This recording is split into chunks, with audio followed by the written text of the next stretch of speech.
Greetings, visionaries. This is your host, the INFJ Visionary. Maybe a little late with this broadcast, but we got here. Here we are.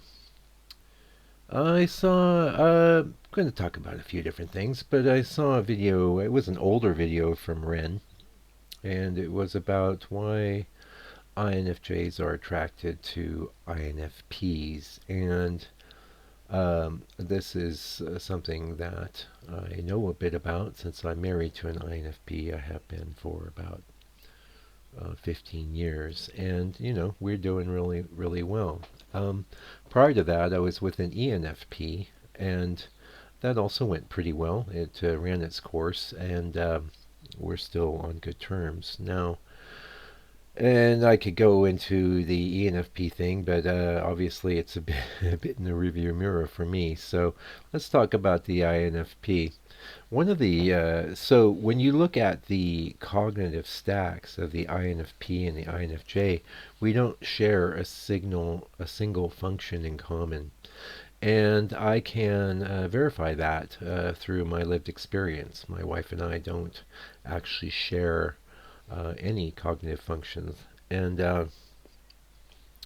for the most part, it's fine. It doesn't make a difference because what there is a mutual respect and admiration, and but that alone, of course, wouldn't be enough to attract, and we'll get to that. But do a little detour here. I remember sort of early on with me and my wife.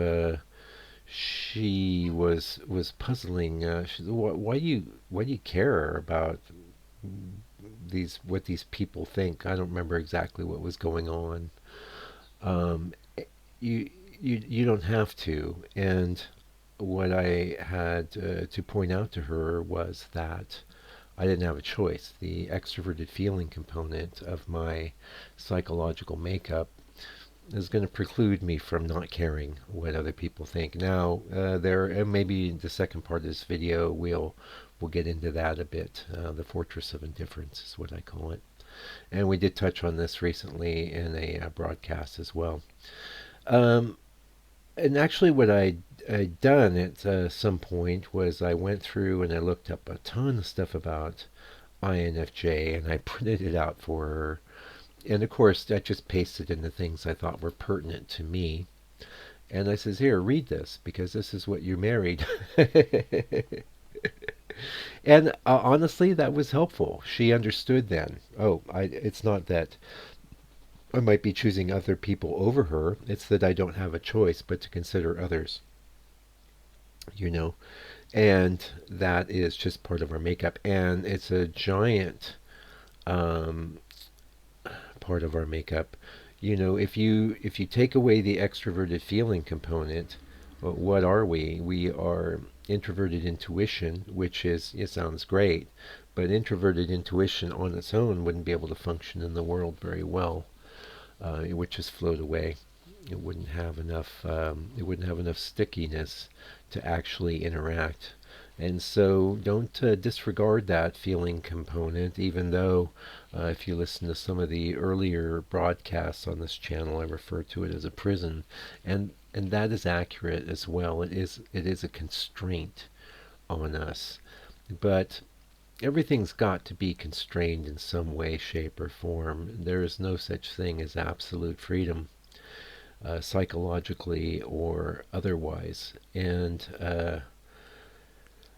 I think that I'm not enough of an expert on all the different types in the Jungian archetype system to give you, a blow by blow. I'm not a scholar of the Jungian archetypes.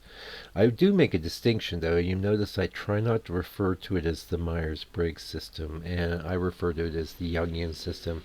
And this is a point that Ren also makes, and I'm in agreement with him there.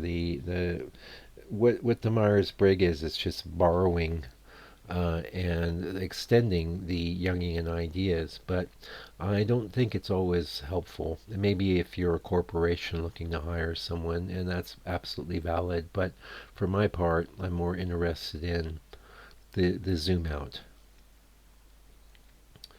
Okay, so getting to the point, what is the attraction?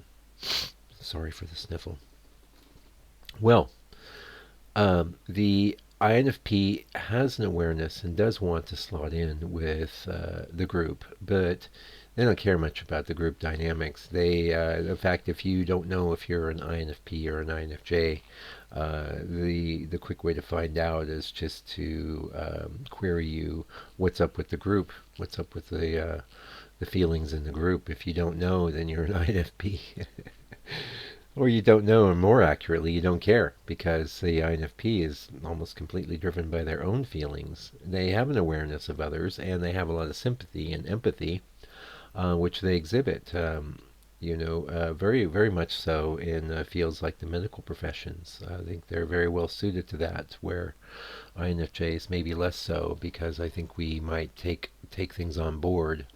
I think what the INFP does is has sympathy, where the INFJ has empathy. And the distinction I'm making there is sympathy is you kind of put yourself in other people's shoes, and empathy is you feel their feelings, right?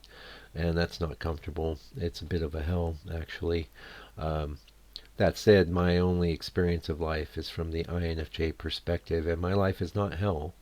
It's basically a pretty good life. But so in many ways, a relationship with an INFP can sort of free you from the shackles of the overwhelming care and concern for what other people are thinking and feeling. And in my own case, I can definitely verify this because prior to embarking on the career I have now, which does not pay very well, but is very fulfilling, I definitely harbored concerns. Oh, what would my family think? Am I doing enough? These sorts of things. And like I say, a lot of those feelings are in the rearview mirror because basically I says, well, I don't mind. I can't do anything about it. And that actually is perfect because we have a quarter of the video left to talk about the fortress of indifference. And there was a comment on the video a few broadcasts back where we were talking about the INTP versus the INFJ, and the I don't really give a dang about other people thing. And we know the INTPs can do it, and we know the INFP has a much greater ability to do it than we do, but we do it also. We just pay a price. Now, we are forced into this because so much of what's coming through with the introverted intuition is not something that the other types are very comfortable with. It seems to them, it seems alien, strange, and non relatable. And so, of course, we use our extroverted feeling component to modify our speech and step it down, and to the degree where there are INFJs out there that may not even be aware they're INFJs because they've just lost themselves in some sort of character that they've created to get through reality. And the problem with this, I think, is that if you're not being true to your nature, it's like you had a mask that you would wear every day, and then one day you decided instead of taking the mask off when you came home, you would glue it to your face. So that would be pretty uncomfortable, and I don't think your face would like it. But that's in essence what some INFJs do, and I think it's a shame. But I also understand that I can relate to it. Personally, for my part, I made a decision a long time ago that I'll just take the pain. So my impetus towards the introverted intuition function is much much greater than the extroverted feeling in my psyche. So much so that I will just say, I don't care what they think. I am going to occupy the fortress of indifference, and it is a fortress. I think we're better off being there than being someone who's lost in this maelstrom of extroverted feeling, constantly trying to please others and never really getting anybody that satisfied with us anyway. That's it for this talk. I hope you got something from it. And until I come back, INFJ, keep on keeping on.